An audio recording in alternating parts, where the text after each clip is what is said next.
룻기서 2장 1절에서 13절까지 말씀입니다. 나오미 남편 엘리멜렉의 친족으로 유력한 자가 있으니 그의 이름은 보아스더라. 모압 여인 룻이 나오미에게 이르되 원하건대 내가 밭으로 가서 내가 누구에게 은혜를 입으면 그를 따라서 이삭을 줍겠나이다 하니 나오미가 그에게 이르되 내 딸아 갈지어다 하매 룻이 가서 베는 자를 따라 밭에서 이삭을 줍는데 우연히 엘리멜렉의 친족 보아스에게 속한 밭에 이르렀더라. 마침 보아스가 베들레헴에서부터 와서 베는 자들에게 이르되 여호와께서 너희와 함께 하시기를 원하노라 하니 그들이 대답하되 여호와께서 당신에게 복 주시기를 원하나이다 하니라. 보아스가 베는 자들을 거느린 사관에게 이르되 이는 누구의 소녀냐 하니 베는 자를 거느린 사환이 대답하여 이르되 이는 나오미와 함께 모압 지방에서 돌아온 모압 소녀인데 그의 말이 나로 베는 자를 따라 단 사이에서 이삭을 죽게 하소서 하였고 아침부터 와서는 잠시 집에서 쉰 외에 지금까지 계속하는 중인이다. 보아스가 룻에게 이르되 내 딸아 들으라 이삭을 주우러 다른 밭으로 가지 말며 여기서 떠나지 말고 나의 소녀들과 함께 있으라. 그들이 베는 밭을 보고 그들을 따르라. 내가 그 소년들에게 명령하여 너를 건드리지 말라 하였느니라. 목이 마르거든 그릇에 가서 소년들이 기러온 것을 마실지니라 하는지라.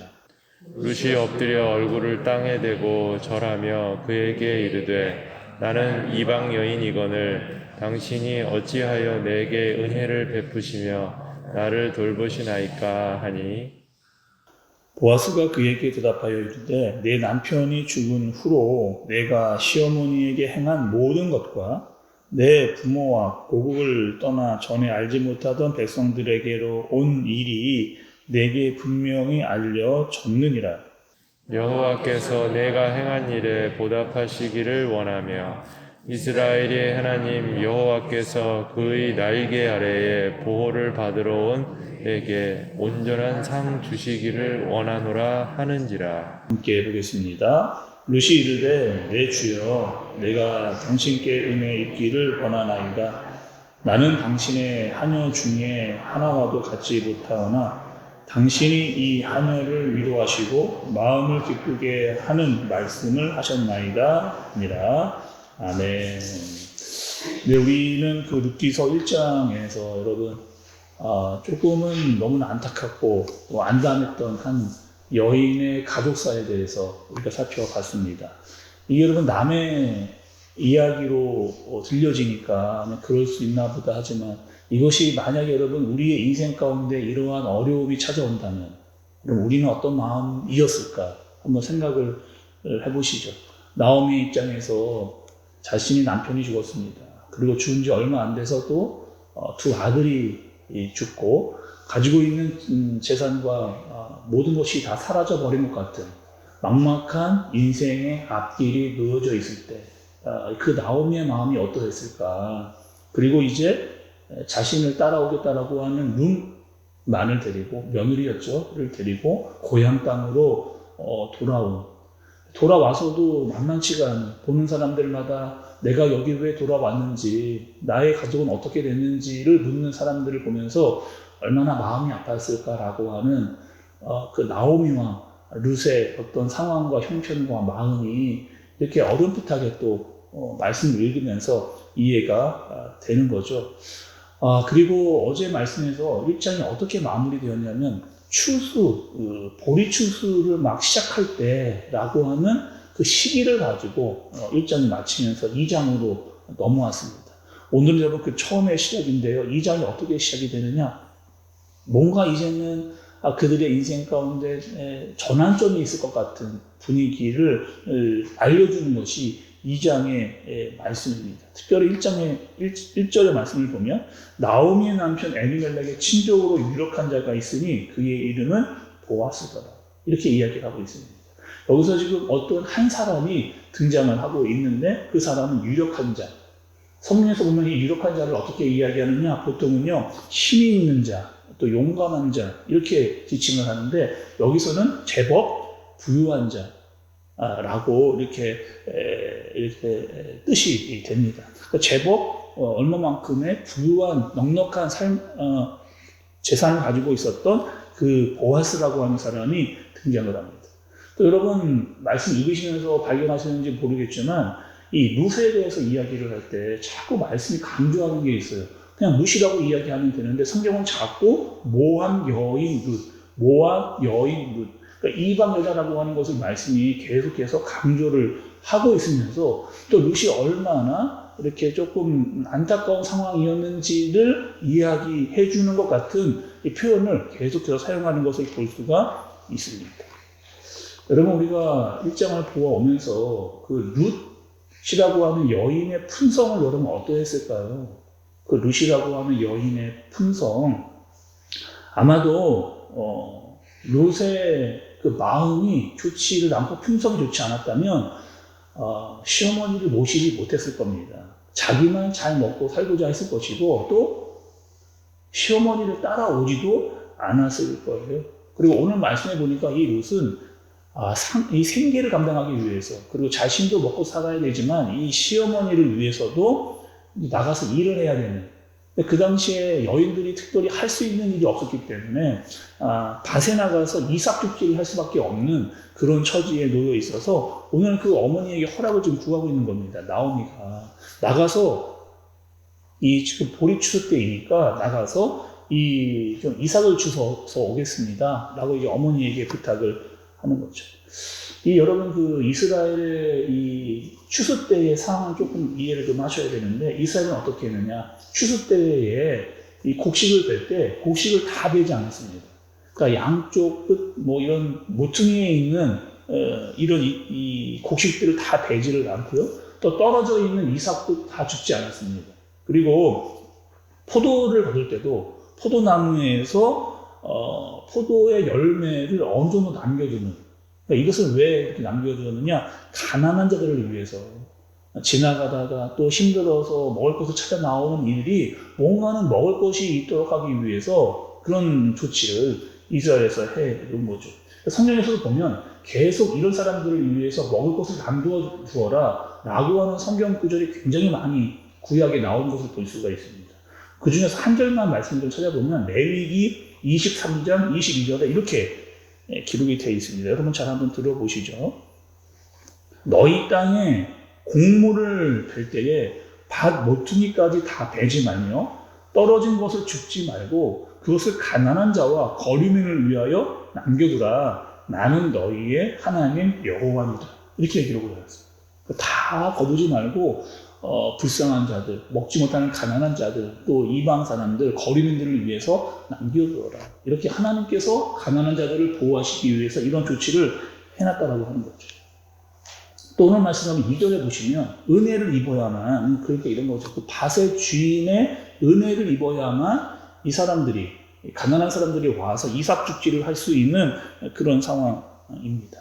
그래서 오늘 룻이 찾아 들어간 곳이 어디였느냐? 이 보아스라고 하는 사람이 가지고 있는 그 밭에 들어가게 되는 그런 상황인 거죠. 여러분 이 땅을 살아가는 동안 누구를 만나느냐, 어떻게 어떤 상황에서 누구를 만나느냐가 참 여러분 중요하잖아요. 한 사람을 잘 만나게 되면 어떤 만남을 통해서 그의 인생이 완전히 바뀌어지게 되는 것을 볼 수가 있습니다. 어떤 부모를 만나느냐, 또 어떤 친구를 만나느냐, 어떠한 멘토를 만나느냐, 어떤 배우자를 만나느냐에 따라서 이 자신의 인생이 완전하게 바뀌어지는 것을 볼 수가 있습니다. 만남이 굉장히 중요한데요. 이 만남은 내가 막 만나고 싶다고 해서 만나지는 만남도 있겠지만 보통 이 만남의 모든 주관자는 하나님이시라는, 우리가 일어나고 있는 모든 일들 가운데 직장에서 일을 하든 사업장에서 일을 하든 어디를 가서 어떠한 만남이 있다라고 하는 것은 우리가 하고자 하지만 그 한계를 가지고 있습니다. 반드시 하나님께서 만나도록 하시는 하나님의 은혜와 섭리가 그 만남 가운데 있다라고 이야기를 하는 거죠. 오늘 말씀을 보면 룻과 보아스가 만나게 됩니다. 뭔가 막 만나려고 만나는 그런 만남이 아니고 우연하게 만나게 되는 그런 만남이 말씀에서 등장을 하게 됩니다. 특별히 3절과 4절의 말씀을 보세요. 룻이 가서 베는 자를 따라 밭에서 이삭을 줍는데 우연히 에비멜렉의 친족 보아스에게 속한 밭에 이르렀더라. 마침 보아스가 베들레헴에서부터 와서 베는 자들에게 이르되 여호와께서 너희와 함께 하시기를 원하노라 하니 그들이 대답하되 여호와께서 당신에게 복 주시기를 원하나이다 하니라. 여러분, 이 3절과 4절에 아주 중요한 아주 키워드가 나와 있거든요. 여기서 3절과 4절에서 이 만남 가운데 하나님께서 이것이 섭니다라고 하는 이 중요한 단어를 알려주는 것이 무엇이냐? 우연입니다. 우연. 룻이 우연히 찾아갔어요. 우연히 찾아갔는데 그것이 어디냐? 이 보아스의 밭으로 이 룻이 가게 된 겁니다. 우연하게요. 또 마침 그때 보아스가 자기의 밭을 보기 위해서 나왔던. 그러니까 룻은 우연히 찾아 들어갔고 보아스는 자기의 밭을 보러 왔는데 그때 마침이라고 합니다. 그러니까 서로 룻의 입장에서는 보아스의 밭으로 가지 않을 수도 있었습니다. 또 보아스도 그때 마침 나오지 않을 수도 있었습니다.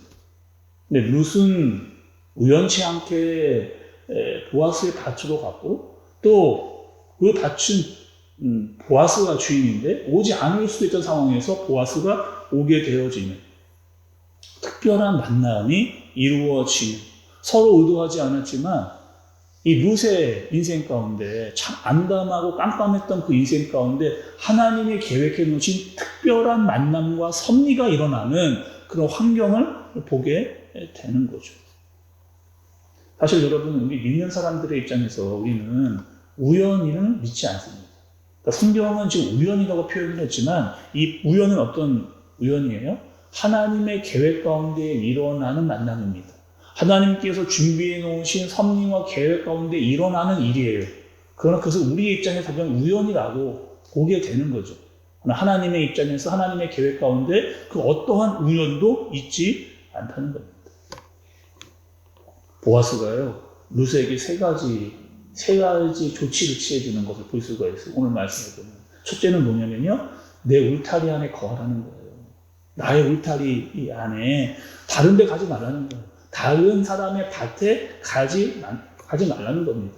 여자로서, 특히 젊은 여자로서 다른 밭에 가서 일한다는 것은 굉장히 위험한 일이기 때문에, 또 어떠한 잘못된 주인을 만나면 어려운 일을 당할 수도 있기 때문에 너는 다른 밭에 가지 말고 내 밭에서 일하라고 하는 보호를, 그 안전장치를 내 울타리 안에 거하라고 하는 이 일을 보아스가 룻에게 제안을 해주는 모습을 볼 수가 있습니다.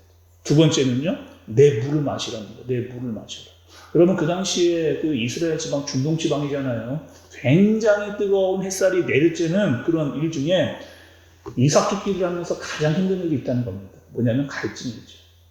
그리고 그 갈증을 해소하기 위해서 자신이 물을 떠러 가기에는 너무나 멀고 힘든 일입니다. 그래서 일할 수 있는 상황 가운데 내가 물을 떠올 테니까 이 떠온 물을 너는 마셔라. 마음껏 마시면서 일해라. 라고 보아스가 룻에게 그렇게 그 조치를 해주는 것을 볼 수가 있습니다.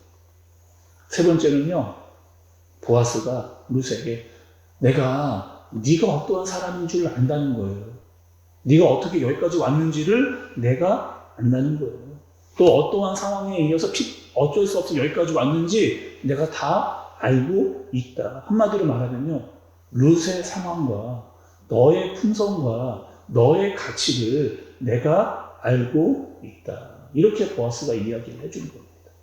이방 여인이었는데 그것도 시어머니를 모시면서 또 생계를 유지하기 위해서 여기까지 나와서 일하고 있는 이야기를 내가 들었다. 내가 너를 참 도와주고 너를 긍휼히 여긴다. 너를 어떻게든지 내가 잘 보살펴주고 싶다라고 하는 보아스의 조치가 이 세 가지 가운데 나타나는 것을 볼 수가 있는 거죠. 특별히 12절의 말씀을 보면 보아스가 이런 이야기를 해줍니다. 롯에게 여호와께서 내가 행한 일에 보답하시기를 원하며 이스라엘의 하나님 여호와께서 그의 날개 아래 보호를 받으러 온 내게 온전한 상 주시기를 원하노라 하는지라. 이렇게 하나님께서 여기까지 너를 오게 하셨는데 나도 너를 끝까지 잘 보호하고 너를 지켜주기를 원하고 무엇보다 이것은 하나님께서 너를 보호해 주시기 위함이다. 이렇게 보아스가 이야기를 하고 있는 거죠.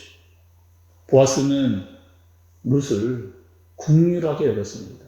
어떻게 해서든지 도와주려고 하고 보호해 주려고 하는 그 모습을 보게 되는 거죠. 여러분, 룻의 인생을 보면서 우리들은 룻과 같은 인생을 살아왔던 사람들입니다. 왜요? 우리는 철저히 외인이었어요. 이방인이었습니다. 지금도 이방인이죠. 그러나 하나님께서 우리를 그것과 상관없이 선택해서 부르셨습니다. 하나님의 계획 가운데, 하나님의 뜻 가운데 들어올 수 있도록 그렇게 해주신 거예요.